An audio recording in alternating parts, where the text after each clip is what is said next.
Mirasee.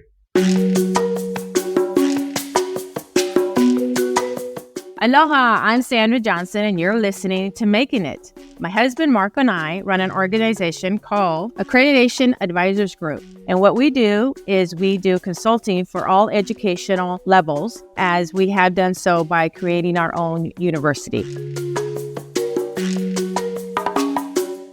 I came from Chile, South America, and I was 4 years old at the time. And my parents came here so that I could have a better life.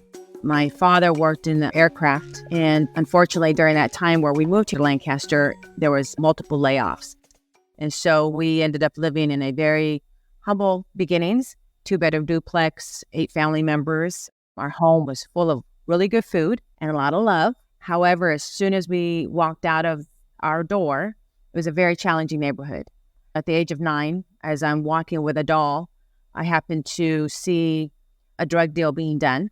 And they saw me.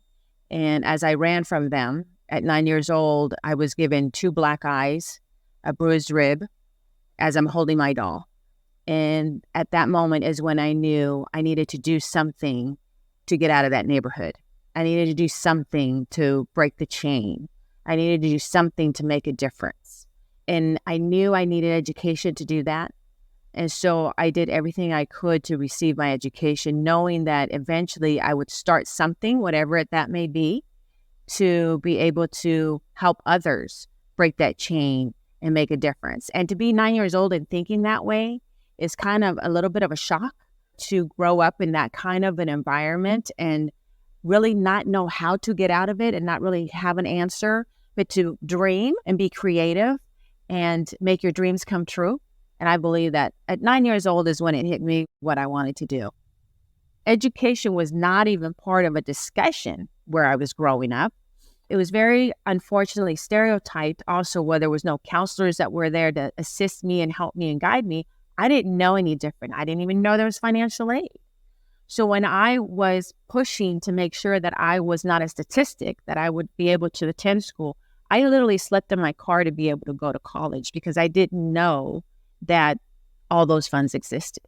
So I remember when I was first going to college, and I literally was accepted to a university. When I got there, I was at the table to receive my books. I looked around. I looked at all of these kids so happy and celebrating and with their parents, and they're looking at their dorms. I didn't have a dorm. I looked around and I said, I don't belong here. I don't feel comfortable. And I turned around, walked away, and went back home.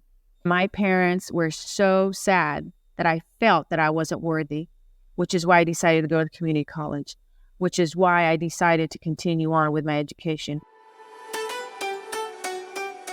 My husband, Mark, and I knew each other in junior high. We became the best friends possible with each other. We are very yin and yang, but in the right areas. We have the same morals, we have the same beliefs, and we have the same motivation, but we grew up differently. And I think that's really been a key to our success.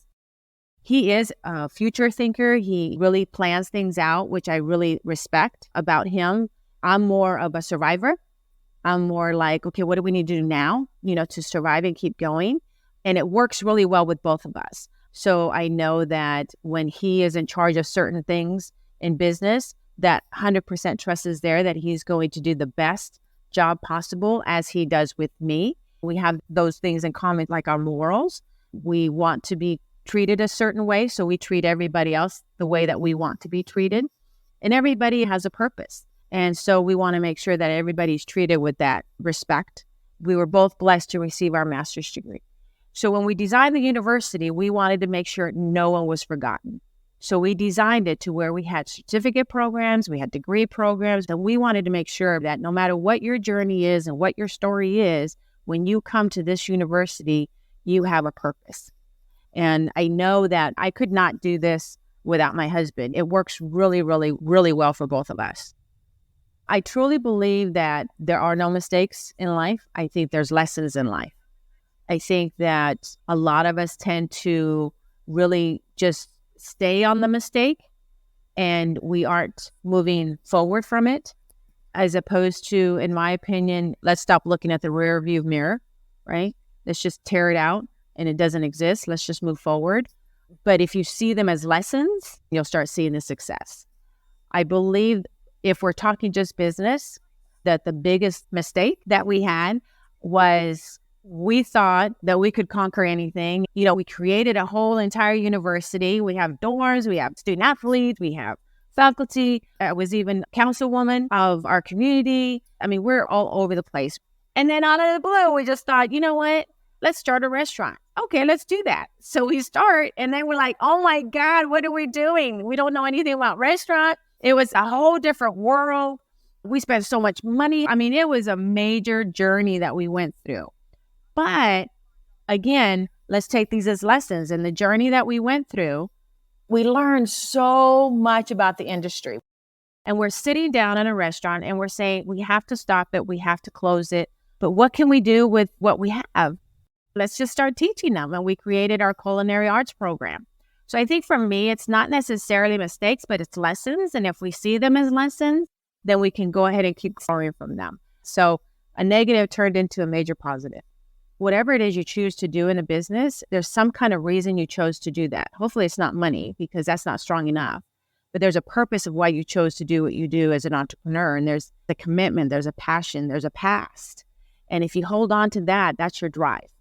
And that's what defines you to be different than others.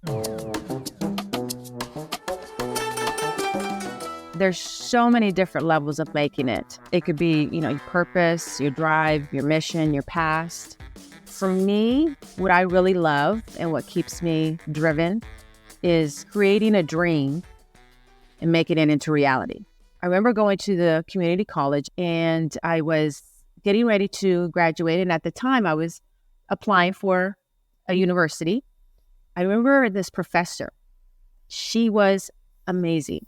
I mean, when you meet a person that you know is your future, your role model, like you finally found you on the other side, her presence was so confident, so intelligent, just a wonderful, wonderful young lady.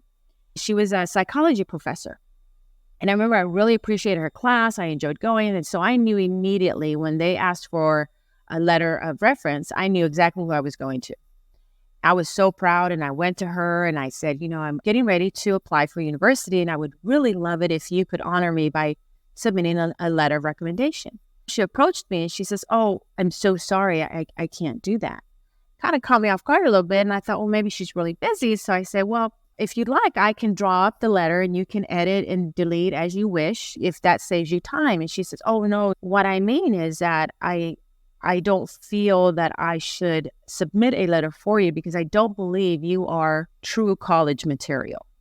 How devastating that was to have a role model that I held so high, and she judged me in her opinion, what she felt respectfully.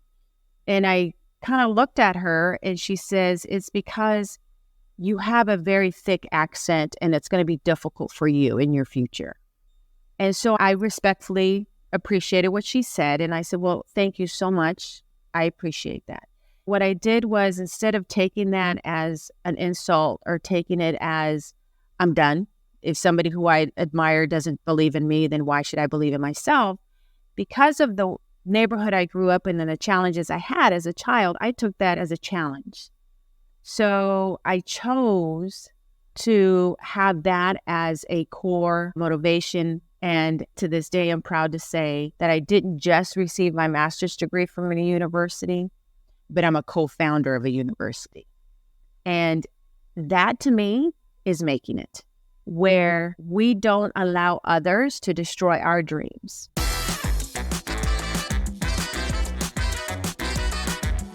The best piece of advice is from my father.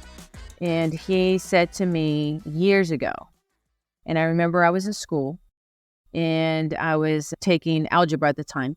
And I said, oh my God, this is just so hard. I don't want to do this. This is too hard. And he said to me, Sandra, nothing in life is hard once you know how to do it. And since then, I've lived by that. And anything in life that is hard, it won't be once you learn how to do it. So I force myself to learn what it is so that it is no longer hard. I think that's the best advice that I received. It's such a rush for Marco and I to have been a part in the educational world, founding a university, to see these kids, these young adults finding their purpose and seeing that rush on them, and they're unstoppable and they become successful. And now as consultants, we're able to consult by the experiences that we've had. One of the beautiful things that Marco and I went through when we were creating our university is that we literally went through all the stages ourselves. It's really rewarding to be able to now share our knowledge, and that it will help even more young adults in such a bigger area. And so, have I made it? It's two different answers. As an individual, I would say yes, I made it. Why? Because all the friends I grew up with in the neighborhood I grew up in are either addicted to some form of drug, in jail, or no longer with us. So 100%, I can say that I made it on that side of it. On the business side of it, I think, in my opinion, the definition of making it on the business is you continuously keep going and keep growing and keep making a difference. So I'd like to continue that journey. And hopefully my husband and I have another plan happening, and we can celebrate and make that into reality and just keep going forward. I'm Sandra Johnson, and you've been listening to Making It. You can find out more about us at aagteam.org. Making It is part of the Mirasee FM podcast network, which also includes such shows as Just Between Coaches and Once Upon a Business. To catch the great episodes that are coming up on Making It, please follow us on YouTube or your favorite podcast player. And if you enjoyed the show, please leave us a comment or a starred review. It's the best way to help us get these ideas to more people. Thank you, and we'll see you next time.